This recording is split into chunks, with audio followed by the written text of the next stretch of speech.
Please, with due respect, I must have to beg. It's not that hard to tell the truth. There's Christian genocide.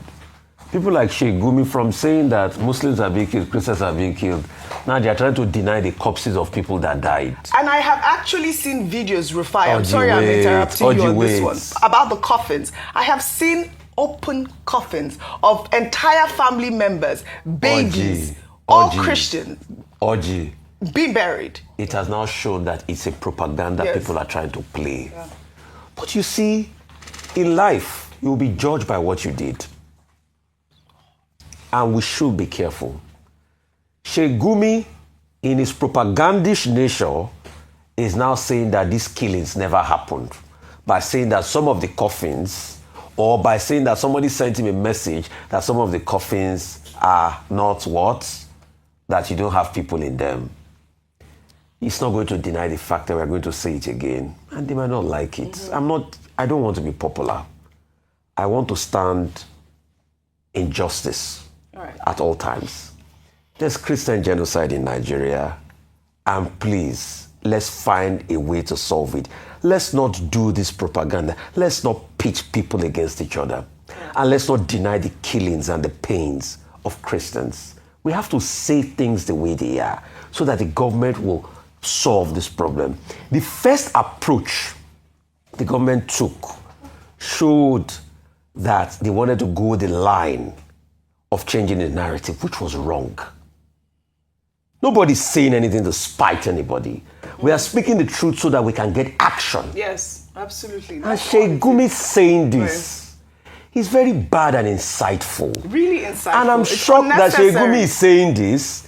Nobody's talking back at him. Really? Government is not saying anything. We are just looking. All right. It's not fair. This is unfair, Dr. Bati, really unfair. I mean, I'd like to emphasize the point again that Professor Wole Soyinka made. You weren't here when we took the story where he talked about the fact that the people that are killing the Christians are Islamist extremists. They are not the regular Muslims, they are jihadists. And we have heard this over and over again. Unfortunately, I can't take your comment. I'd like to take this story so we can take our milestone as well. But, we'll continue to follow up on the story, and, we would expect some more sympathy from the federal government of Nigeria regarding this very, very sensitive issue. Sincerely speaking, the mere fact that we are even arguing about whether there are killings in Nigeria or not is very worrisome. Honestly, it is extremely worrisome. How did we reach a point in this country where the reality of death, violence, and insecurity has become something people now debate as if it's a theory? What exactly is Sheikh Gumi trying to protect, if I may ask? What is he standing on, and on whose side is he really speaking? Is he saying that Nigerians are not being killed on a daily basis by terrorists? Let's be honest, the argument should not be about what Trump called it or what any foreign leader labeled it. That is a complete distraction. The real argument, the real issue on the table is that Nigerians are dying every single day at the hands of terrorists, bandits, kidnappers, and armed groups. And those terrorists should be dealt with decisively, whether they are Christians or Muslims. Simple. There is no need to twist it. There is no need to sugarcoat it. Wrong is wrong, and killing innocent people is wrong. All over the country, from the north to the south, there are cases of terrorist attacks on innocent Nigerians, Christians and Muslims alike. So who exactly is Gumi trying to deceive? Is he denying this reality? Are we supposed to pretend that mass burials did not happen? Are we supposed to pretend that communities were not attacked? Are we supposed to pretend people were not slaughtered, displaced, kidnapped, and forced to flee from their ancestral lands? Look at states like Benue and several others. Entire villages were emptied. People were chased away from the lands their great-grandparents farmed on. Families were wiped out. Some communities have been living in IDP camps for years. These are facts. These are realities backed by videos, pictures, government reports, and even international records. So what exactly is Gumi denying? What is he trying to rewrite? Many of the mass burials were even conducted by government officials. These things were not rumors. They were not social media propaganda. They were official government events. Governors were there. Security agencies were there. In fact, Tinubu himself, as president, traveled to Benue during one of those tragic incidents to condole with the victims. So is Gumi saying all of that was staged? Is that what Gumi wants Nigerians to believe? It is this type of insincerity that makes the conversation around insecurity more frustrating. Instead of coming together as a country to tackle terrorism, some people are busy defending what should never be defended. When the lives of Nigerians are being cut short daily, the last thing anyone should be doing is playing tribal, ethnic, or religious politics with it.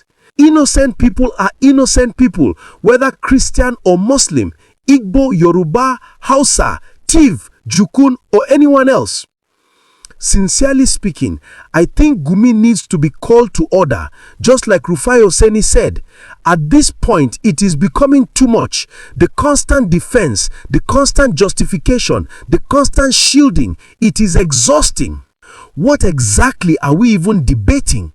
Do we need to argue about whether innocent Nigerians are dying? Do we need to argue about whether terrorism is real? Do we need to argue about whether people have been displaced? This is not politics. This is not about winning an argument. This is about human lives. Fathers, mothers, children, elderly people, all being killed senselessly. Every day in Nigeria, Christians and Muslims alike are being attacked. Every day families are mourning. Every day communities are living in fear, and the federal government has a responsibility, a constitutional responsibility to stop these killings. The job of the government is to protect lives, not to debate whether those lives are worth protecting. Anybody, and I repeat, anybody who is against stopping the killings of Nigerians, whether Christians or Muslims, is not a good person, period. Anyone making excuses for terrorists is part of the problem.